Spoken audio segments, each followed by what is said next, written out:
So guys, mag-open tayo ng gift. Ayusin mo kay boses mo, kanina ka pa. Max. Buksan na natin. Bukas na itip. Kasi, ito niya.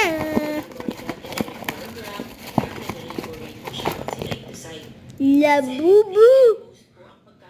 Huwag mo yung kainin. Hindi yung pagkain. Hindi naman kinakain eh. Ito. Balik mo yan. Hindi ko maglilinis niyan. Maglilinis naman ako. Pansa. Ay, ba't mo? Baka pansa talaga. Nakita ko na talaga eh. Linis mo rin yan. Durami yung flame. Pansa talaga. Kung magdabog, kanina ka pa. Aka na nga, kanina pa kita sinasabi na maglinis.